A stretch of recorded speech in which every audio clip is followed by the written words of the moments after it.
Hola Javi,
pasen, pasen, pasen, pasen.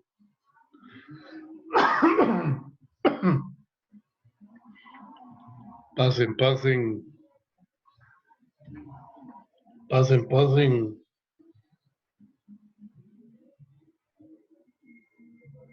Qué bonito.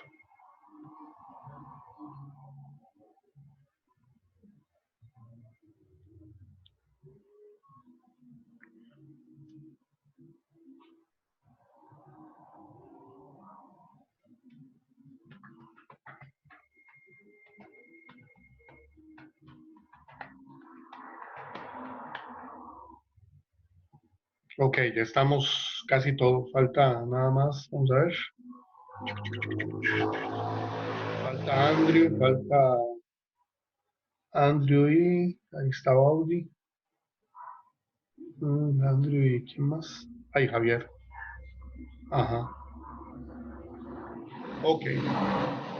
Bueno, vamos aquí a continuar. Bueno, para responderle a Vale, sí, lo que pasa con esto, Valeria, es que incluso mucha gente que le da por talar de forma indiscriminada árboles y hacer proyectos habitacionales en la Amazonía o en lugares de alta población boscosa, se agarran de ahí también, o sea, se agarran de esa muleta para afirmar que de todos modos al ambiente no se le está haciendo daño porque el aporte de oxígeno boscoso, digamos, de tierra firme, es mínimo, o sea, no es mínimo, es casi tablas, porque hablar de un 60-40, el 40 es muchísimo, ¿eh? Es como que le quiten a uno el 40% de energía de ahí, uno cae en cama, o sea, con 60 con costos medio camina y pasa cansado todo el día.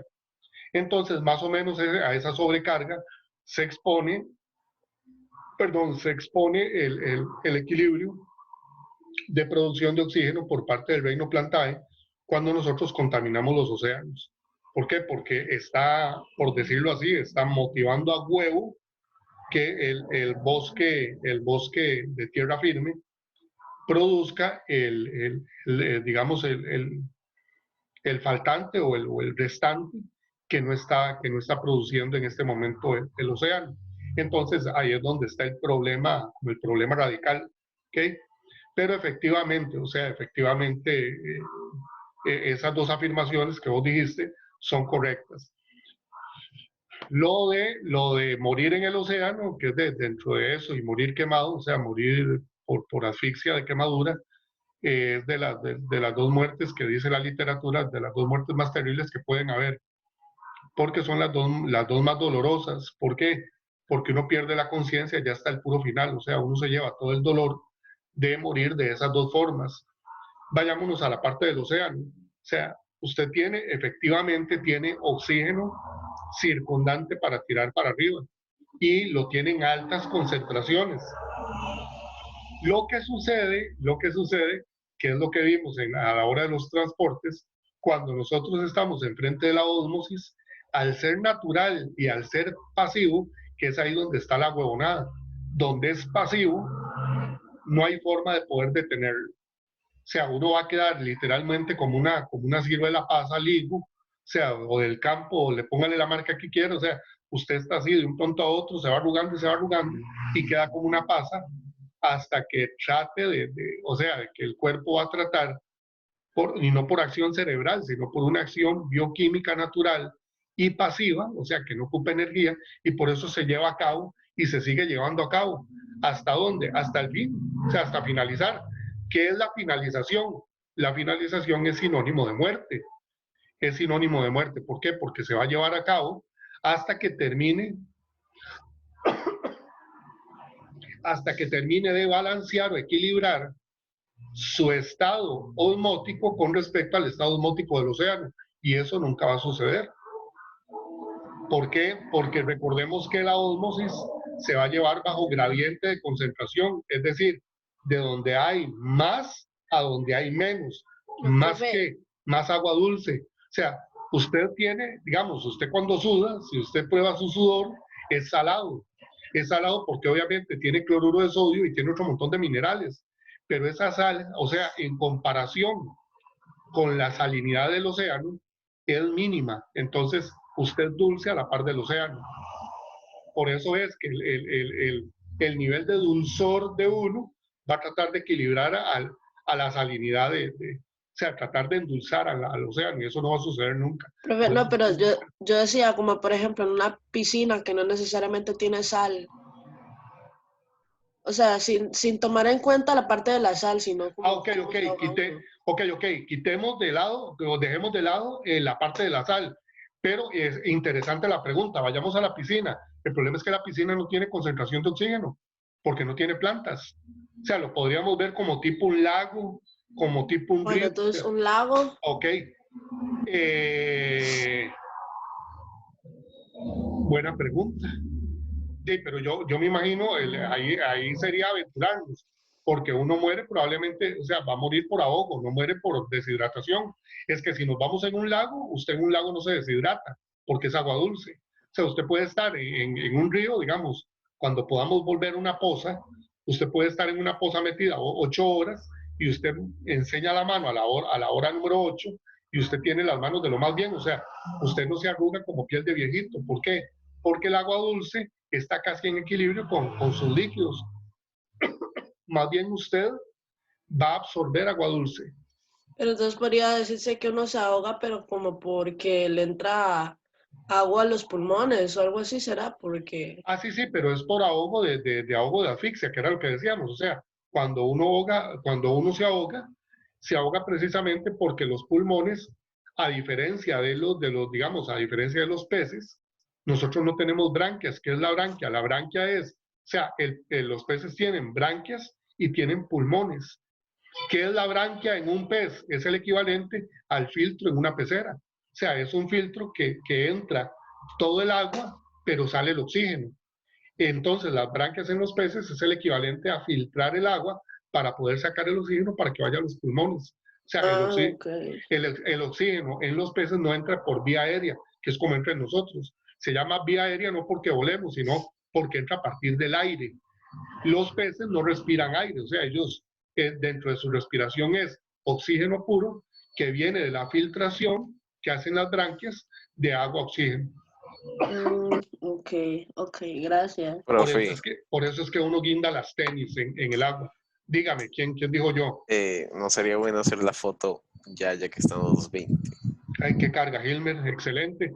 Hilmer tiene razón, porque chicos, encienden un toque la cámara para la foto inicial de esta semana.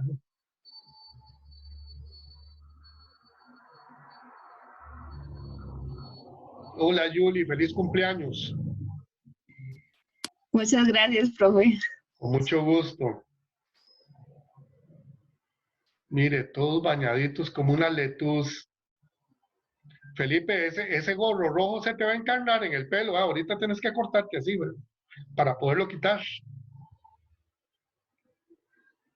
¿Quiénes nos quedan? Ahí, Valentina, si puede encender la cámara, y Alexander también, y José Miguel, que la de Lori y la de Fabi no servían.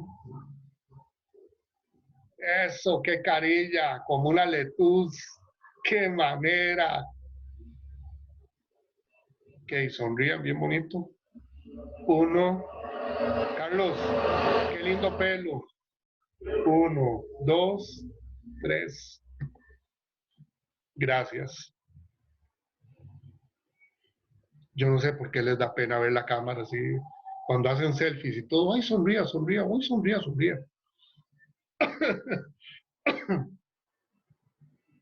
Ya voy, chicos, voy a guardar esta imagen nada más. Cha-cha-chas, cha-cha-chas, cha-cha-chas, cha-cha-chas. Y dice que hoy es 13 de abril. 13 de abril.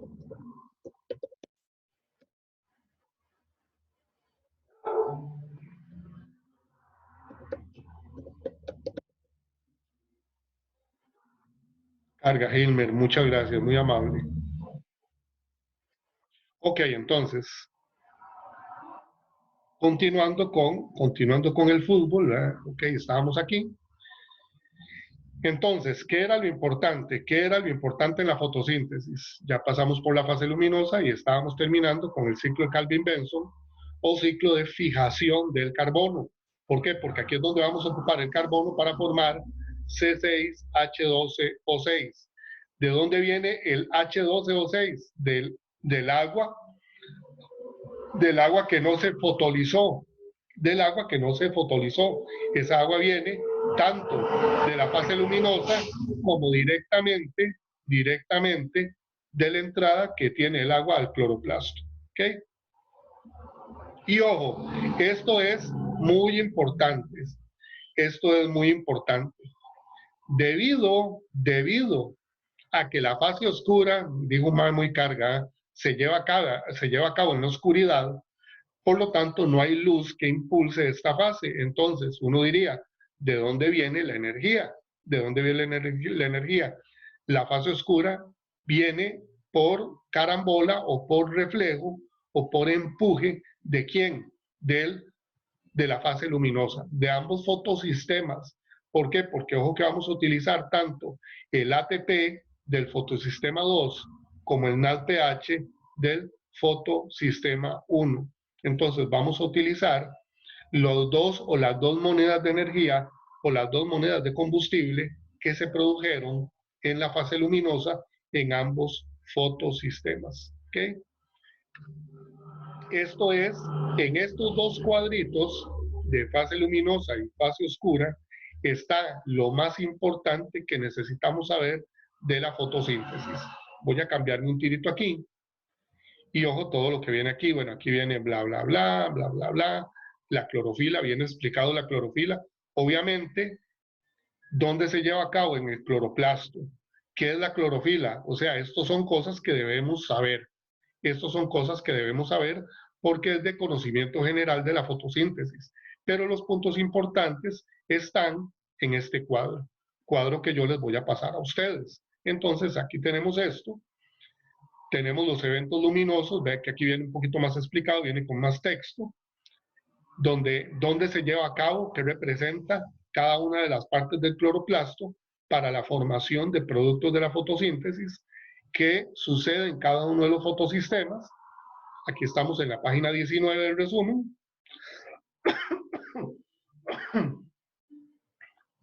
Y ¿por qué la luz es importante? ¿Por qué la luz es importante? Donde viene aquí lo de la fase luminosa, reacciones dependientes de la luz, importancia de la luz. Como los seres vivos dependen directa o indirectamente de la luz, es conveniente discutir la naturaleza de esta y la forma en que permite que la fotosíntesis se lleve a cabo. ¿Eso dónde lo vamos a ver? Eso lo vamos a ver prontamente en química. Y vamos a ver por qué es, o sea, de dónde viene la importancia medular, la importancia vital de la clorofila y por qué la clorofila se activa de la forma en que lo hace. Entonces, cuando cuando veamos la importancia de la luz, lo vamos a ver en química, ya casi. Y aquí dice que en las reacciones luminosas existen dos vías para el flujo de electrones, lo que se llama la fotofosforilación cíclica y la acíclica. Entonces se refiere en sí a la fase luminosa en concreto y al fotosistema 2. La fotofosforilación cíclica dice que la ruta más simple solo participa el fotosistema 1. Es la ruta cíclica porque los electrones excitados originales de las moléculas de la clorofila P700 en el centro de reacciones al final regresan a su sitio original de partida.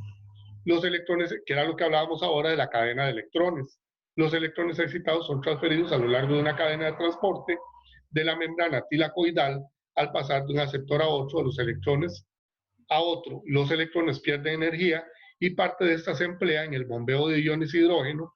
La energía del gradiente protónico se utiliza para formar ATP y este proceso forma una molécula ATP por cada 2 electrones que entran al ciclo. Una molécula de ATP por cada 2 electrones que entran al ciclo. Esta idea es importante. Ojo, de la fotofosforilación cíclica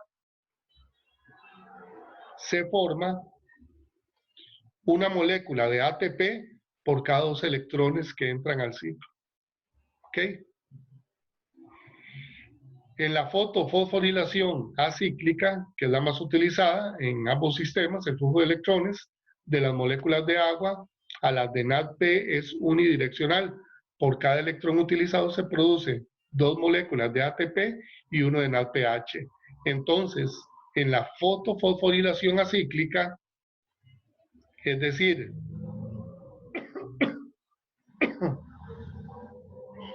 al inicio, tenemos que por cada electrón utilizado se producen 2 moléculas de ATP y una de NADPH. Entonces, ¿cuántos ATP se están formando en forma global? Se están formando 2 de aquí y 1 de aquí. Se están formando 3 ATP y un NADPH en forma global. 3 ATP y un NADPH. Aquí viene cómo se inicia el proceso. Eso es como más que todo en la parte, es más detalle metabólico. Profe, Dígame. la acíclica es la que usa, ¿cuál es? O sea, porque decía que la cíclica es del fotosistema 2, pero la acíclica... La acíclica se le llama a la fase luminosa en general, pero también suelen referirla como al fotosistema 1. ¿Por qué? Por la forma en que se guían lo de la cadena de electrones. En uno se devuelve y en otros siguen para adelante, porque ellos tienen que continuar, suave, para poner aquí la imagen. Voy a compartirles la imagen aquí un toquecito. Voy. Estamos.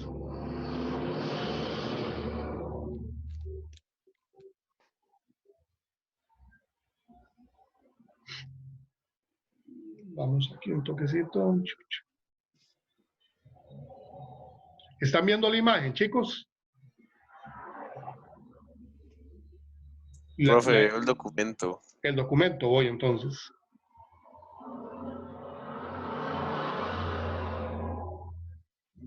Gracias, ahora sí.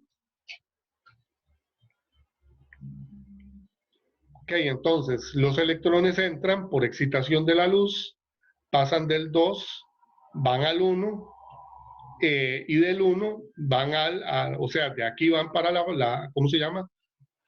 para la fase oscura, que es esta continuación de este lado. ¿Ok? Entonces, ¿cómo se llama? La vía de electrones, hay unos de estos electrones que se van a devolver y otros continúan. Veamos aquí un tirito en el P700. Ven que hay unos que hay una molécula que tiene una flecha hacia arriba. Esto significa que estos que van hacia arriba, se devuelven. O sea, son cíclicos. Entonces, ellos, a nivel de electrones, ellos se devuelven, pero hay unos que van a continuar, o sea, cuya mayoritariamente o numéricamente continúan y ya no se devuelven. ¿Por qué? Porque ellos van a servir también como parte del combustible, del NADPH y del ATP para impulsar la fase oscura. De ahí viene, digamos, de esta cadena de transporte de electrones, es donde vienen estos dos nombres precisamente de la fotofosforilación cíclica o acíclica. ¿Ok? Y vamos por este de aquí.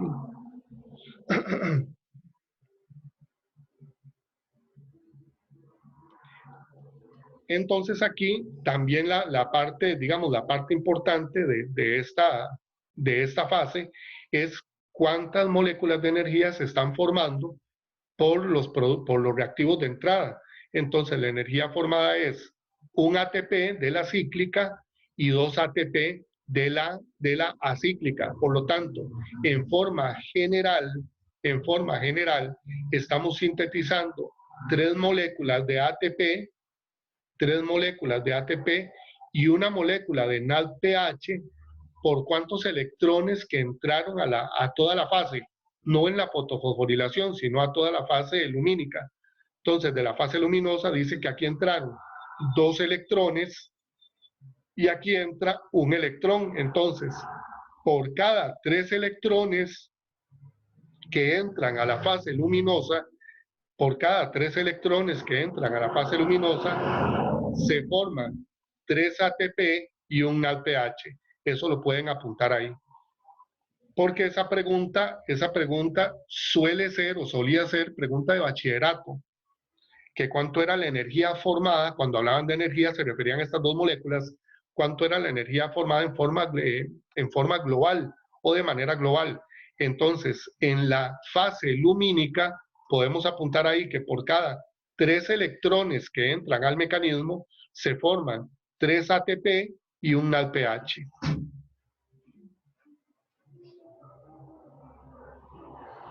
Aquí viene luego cómo es que el ATP va a ser, bueno, ahí sigue, esta es la parte como más física o más química de todo el proceso, porque dice cómo es que se aprovechan esos electrones y donde el porqué de la síntesis de estas moléculas de ATP y NADPH. Eso no, en este momento no es tan importante. Lo importante es, digamos, la forma, ¿cómo decirlo? La forma global o la forma general de producción de energía o el abasto general. Entonces tenemos que por cada 3 electrones se forman 3 ATP y un NADPH como moléculas energéticas. Y pasamos a la fase oscura. Aquí en el texto dice que comprende las reacciones donde el dióxido de carbono es reducido por átomos de hidrógeno para formar el azúcar, que a eso era lo que se le... subir un momento, por favor. ¿Subir a quién? Ah, subir aquí. Dime. Ah, gracias. Dime. No era para copiar ya. Ah, ok. Gracias.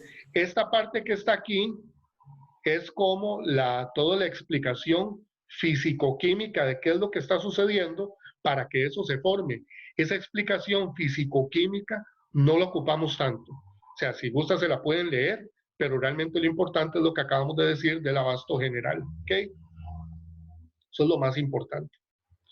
Y que era lo que les iba diciendo de que era una pregunta tipo H, ¿verdad? Entonces, probablemente no lo pregunten de esa forma en Faro,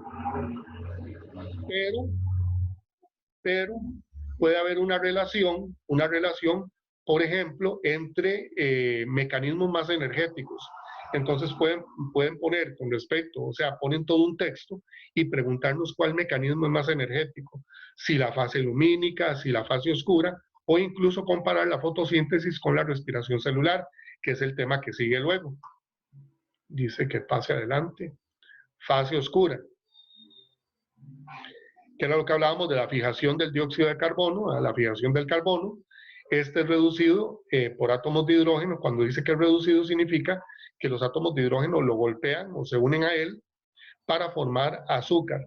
Veamos que se reduce donde usted tiene por cada 6 carbonos 12 hidrógenos. O sea, usted tiene un aporte de por cada un carbono, 2 hidrógenos que van a llegar para reducirlo, así se dice en química. Cuando el hidrógeno entra, estamos diciendo que la sustancia se reduce.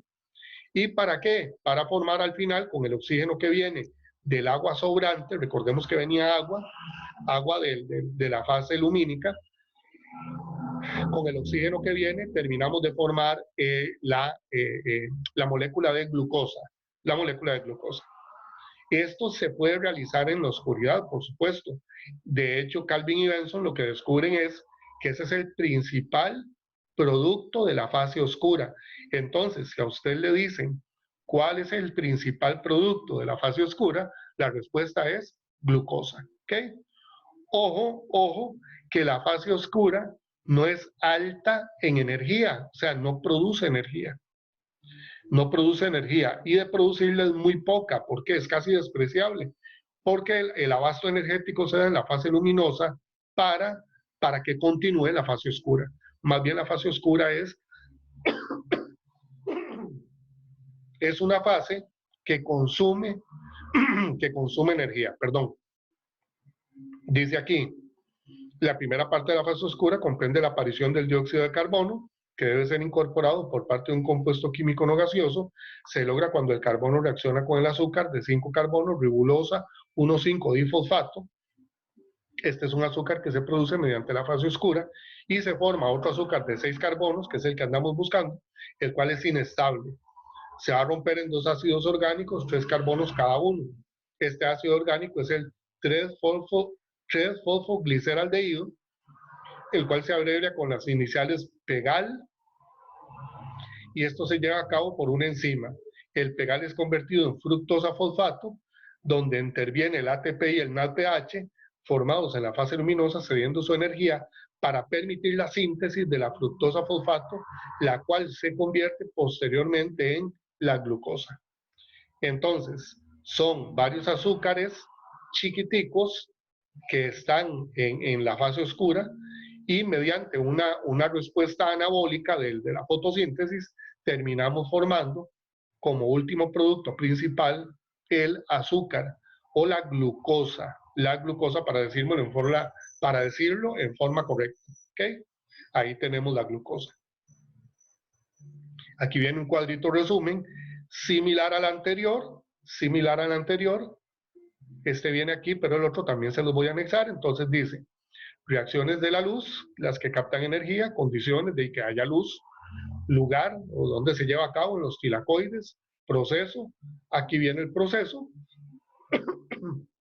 y el resultado, la energía luminosa se transforma en energía química, ATP y NADPH. ¿Okay? NADPH, de hecho aquí es NADPH2, está doblemente reducido. ¿Okay? Reacciones de la oscuridad, en la fase oscura, son reacciones de fijación de carbono. Ojo que esta no produce oxígeno. Bueno, vean aquí, en el proceso, aquí voy a marcar un tirito, aquí dice, sustituidos por electrones de moléculas de agua que liberan oxígeno. El oxígeno faltaría en los resultados. ¿Por qué? Porque tenemos la transformación en energía química, ATP y NADPH, pero además teníamos oxígeno que era liberado a la atmósfera. Ven, entonces este cuadro no está tan completo como el cuadro que vimos al inicio. Condiciones de la fase oscura, aquí faltaría en resultados formación de oxígeno de este lado. Profe, O sea, está esto y formación de oxígeno. Dime. en la fase oscura, ¿se puede dar con luz o siempre sin luz? No, obligatoriamente ocupamos que no haya luz. O sea, eso es lo que se necesita para llevar a cabo la fase oscura, que no haya luz. Sí. ¿Ok? ¿Dónde? Y principalmente esto es porque se lleva en un lugar diferente. Se lleva dentro del cloroplasto, pero en una zona diferente. O sea, es como decir, en el campo de juego, pero no es lo mismo un tiro libre desde el centro de la cancha a un tiro libre en el área pequeña. O sea, no es lo mismo. Entonces, la energía es diferente, las condiciones son diferentes, y por eso la condición principal es que no exista luz, o sea, que no exista claridad. Dime. ¿La clorofila solo es responsable de la fotosíntesis o de algo más? de darle el color verde a las plantas. De hecho, la clorofila como tinte, o sea, como pigmento biológico, según la luz, cuando le entra la clorofila, ella se transmuta en otras moléculas. O sea, ella tiene la capacidad de invertir o girar sobre ella misma ciertos átomos y ese giro produce una transmutación a una molécula diferente, aunque tiene la misma composición. Esas moléculas diferentes se llaman carotenos y yo creo que tal vez alguno de ustedes haya escuchado el término betacarotenos. Los betacarotenos son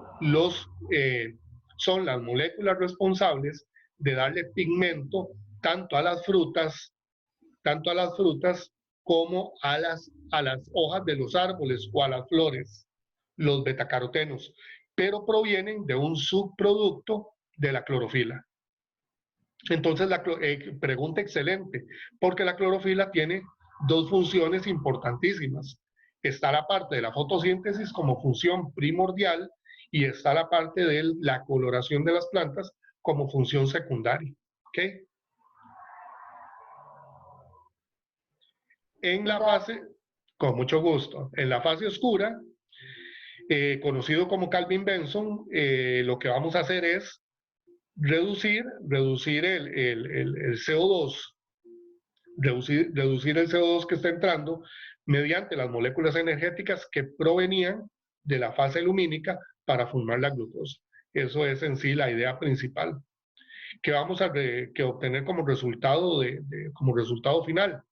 Recordemos lo que dijimos ahorita, la fase oscura no me produce energía, quiere decir que si alguien pone resultado final de fase oscura, ATP, NADPH, o sea, pone todas esas moléculas, está bateando. ¿Por qué? Porque son moléculas energéticas y la fase oscura no me produce energía. ¿Qué me produce? Azúcar. O sea, me produce la glucosa. ¿Ok? Ese es el producto principal de la fase oscura. Viene aquí como otro tipo de resumencito, más esquemático. Bla, bla, bla, bla, bla, bla, bla, bla, bla, bla, bla, bla. Vienen aquí en blanco y negro. Aquí está un resumen. Voy a ver si lo puedo conseguir a colores. La pregunta que han hecho muchos durante mucho tiempo, esto hay que aprendérselo así como está. No necesariamente. Lo importante es lo que viene en el esquema del inicio. Pero vean todo lo que se resume. Todo lo que se resume a partir de las moléculas que entran. Porque recordemos que nosotros dijimos, por cada 3 electrones tenemos 3 ATP y un NADPH, para que se lo vayan aprendiendo. Pero los 3 electrones, ¿de dónde vienen? Vienen de diferentes moléculas. Eso hay que elevarlo, no, pero hay que amplificarlo. ¿Por qué? Porque cuántas moléculas nos están entrando, voy a devolverme aquí un toquecito, cuántas moléculas nos están entrando en total al proceso. No nos entra un CO2, nos entran 6. No nos entra un agua, nos entran 6. Por lo tanto, esta cuestión de los resultados finales hay que amplificarlos. Profe, Pucha, se me perdió. Voy. Ahora sí, ya, dígame. lo de que por cada 3 electrones no sé qué, ¿lo puede repetir, por favor? ¿Qué era lo que decía el texto de la antología? El texto lo que dice es, al final, lo importante es saber era que por un electrón se formaban tantos ATP y que por 2 electrones se formaban tantos ATP. Al final, si nosotros sumábamos los electrones, era por cada 3 electrones que entran al proceso, a partir de fotosistema 2, siempre vamos a tener la formación general o global de 3 ATP y un NADPH. 3 ATP y un NADPH. O sea, 3 con 3 y 1. 3 electrones. 3 electrones. Vamos a tener 3 ATPs y un NADPH. Ok, gracias. Sí, ojo, Ale, y bueno, y todos. Si nosotros ponemos atención aquí, ya para terminar, en este cuadro viene el resumen total de la formación total energética por todas las moléculas que entran, tanto de dióxido de carbono como de agua. ¿Ok? Chicos, son las 8:15, no los detengo para que se vayan a la próxima lección. Muchas gracias por la atención y el respeto. Se les quiere montones. Nos estamos viendo, chicos. Nos Ok, vemos. profe, chao. Ok, ok.